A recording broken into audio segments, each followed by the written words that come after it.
खुलुमबाय स्टुडियोआव आं उदांस्रि मुसाहारि बिटिआर सरकारनि बाखनायजाथाव हाबाफारि मावफुं सोद्रोमा रनजित बसुमतारिया सानसेयावनो गंब्रै गामियाव खिखरसालि दालां बाउन्डारि वाल मन्दिर लुफुंनायखौ बेखेवनानै होदों।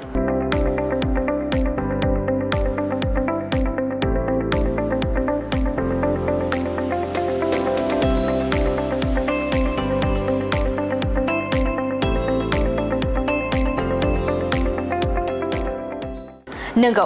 दिनैनि साराव 14 नं चिरांदुवार बियाबनि सिङाव थानाय एडेनबारि इन्डिपेन्डेन्ट गिर्जायाव खिखरसालि बेखेवनाय थाइखाजरा भुरथिनालिनि शिव मन्दिर साखाथियाव बाउन्डारि वालजों लोगोसे फेन्सिं मावफुंनायखौ बेखेवनाय आस्राबारि गरसिंपारा गामियाव सुबिदानि थाखाय दालां लुफुंनायखौ बेखेवनानै होयो लोगोसे रुनिकाटा गणेश मन्दिरखौ बेखेवनानै होनाय जायो मावफुं सोद्रोमा रनजित बसुमतारिया।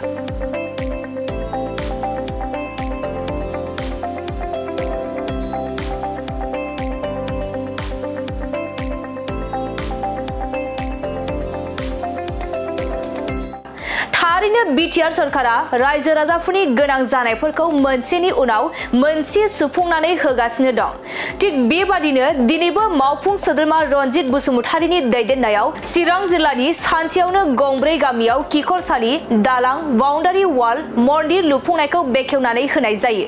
आरो बे गंब्रै गामियाव खिखरसालि दालां बाउन्डारि वाल मन्दिर लुफुंनायखौ मावफुं सोद्रोमा रनजित बसुमतारिया बाहागो लानानै बेखेवनानै होयो।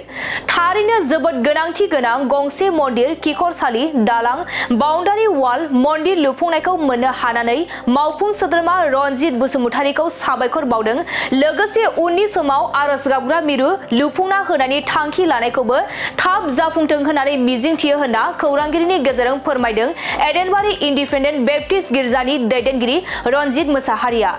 बेनि अनगायैबो बे हाबाफारियाव बाहागो लानानै बिटिआरनि एम रनजित बसुमतारिया मा फोरमायखो फैजों आबुङै खोनासंलांनि।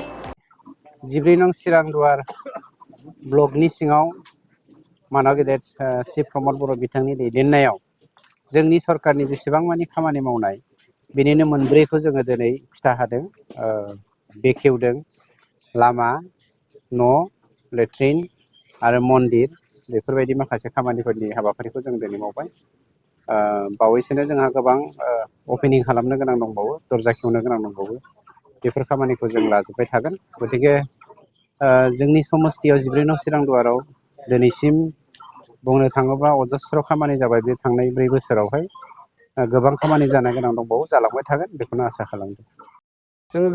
गोजोननाय मोनदों कमिउनिटि टयलेट बे 24-25नि गेजेराव जोंनि जे बिराद इम्परटेन्टमोन जेनेबा जोंहा बे स्पेसियलि मिशन कनफाउन्डबाबो जोङो बे चार्चआव जोंनि एडेनबारि इन्डिपेन्डेन्ट बाप्टिस्ट चार्चआव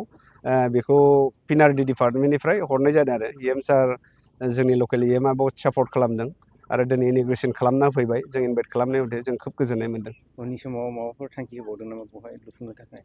थांखि होनाया बेनो मोनसे कमिटमेन्ट होलांदों जे माने प्रेयार सेन्टारनि खोथा लुनायनि जे वार्शिप खृष्टानफ्रा जे वार्शिप खालामनायनि मोनसे प्रेयार सेन्टार स्पेसियेलि बेखौ थायो दा बिनि थाखाय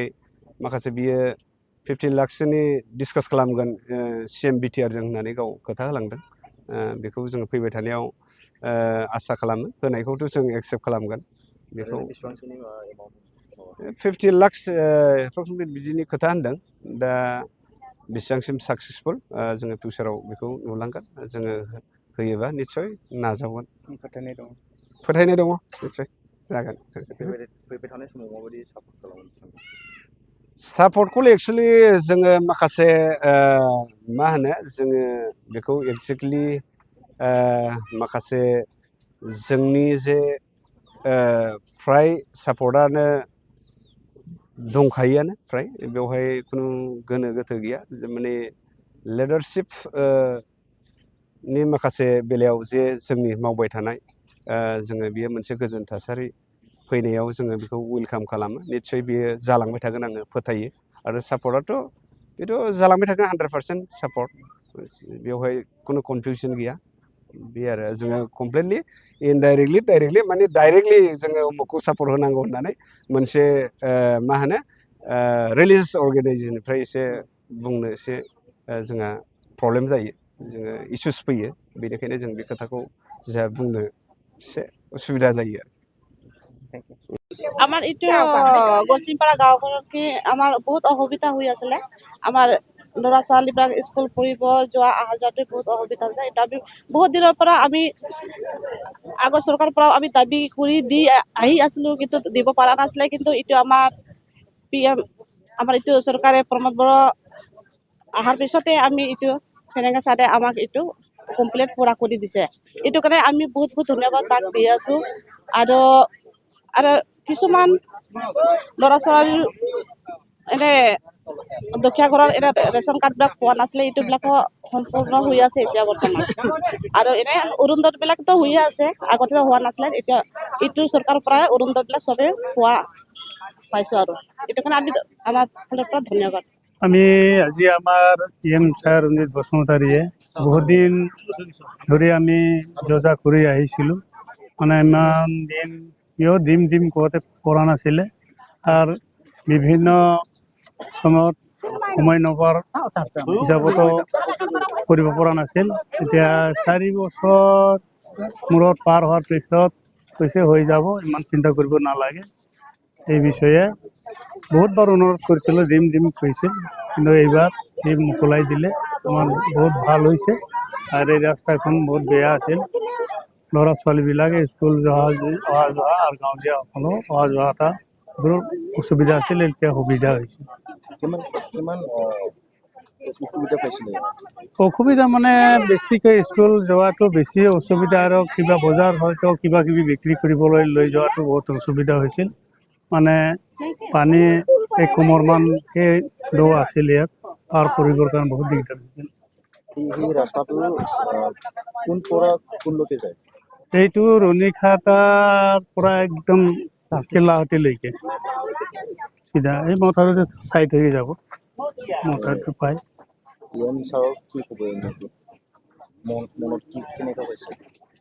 PM ছাৰক আমি ধন্যবাদ জ্ঞাপন কৰিম যে কেতিয়াবা কোনখন এৰিয়াত অলপ বেকৱাৰ্ড এৰিয়া আছে যাতে এইবিলাকক অলপ চাই চিতি অলপ ৰেপেৰিং কৰি দিয়ে এই আমিনপাৰা ছাইডতো কালভাৰ্ট হোৱা নাই দুটা এৰিয়া আছে তিনিটা এই মাজতো আছে আৰু এইখিনি অলপ আছে এইটো যাতে কৰি দিয়ে আমাৰ ছাৰ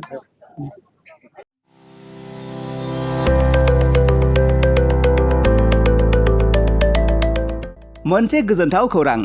क'क्राझार सहरनि जेडि र'डजों नांजाबनाय गोजोनपुरी रयेल एनफिल्ड श'रुमनि गोजौआव थानाय सेन्ट्रेल भारत सेवाक समाजजों गनायथि होजानाय आइ आफा BM भकेशनेल इन्स्टिटिउटआव 2025 आरो 26 मायथाइनि मुं थिसननाया सोलिगासिनो दं HS आरो HSLC उथ्रिसारनाय बिजाथि एबा फरायसाफोरा बे भकेशनेलाव गावारि सोलोंथाइखौ लानो हागोन गोदान मुं थिसननाय आयदाफोरा जाबाय BSS diploma in medical record science BSS Diploma in EEG and EMG Technology, BSS Diploma in Critical Care Management, BSS Diploma in Hospital Waste Management, BSS Diploma in Hospital Infection Control and Prevention, BSS Diploma in First Aid and Patient Care, BSS Diploma in Physical Assistant, BSS Diploma in ECG Technician, BSS Diploma in Hospital Administration, BSS Diploma in Hospital Sterilization Technician Assistant, Certificate in Dietitian, Certificate in Old Age Care, Certificate Hospital Housekeeping,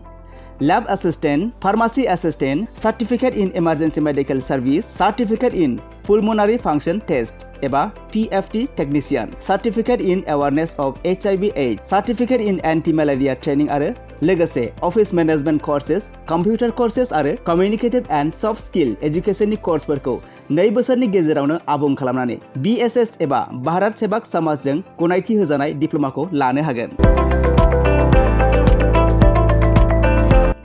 लोगोसे गासैबो डिप्ल'माखौ लानायनि उनाव सोरखारि साख्रि मोननायनि सुबिदाबो दं जुदि नोंथांमोनहा बेफोर कर्सनि थाखाय गोदानै मुं थिसननो गोसो दङब्ला आइ आफा BM भकेशनेल इन्स्टिटिउटनि नैबे मबाइल नाम्बार 9395899391 एबा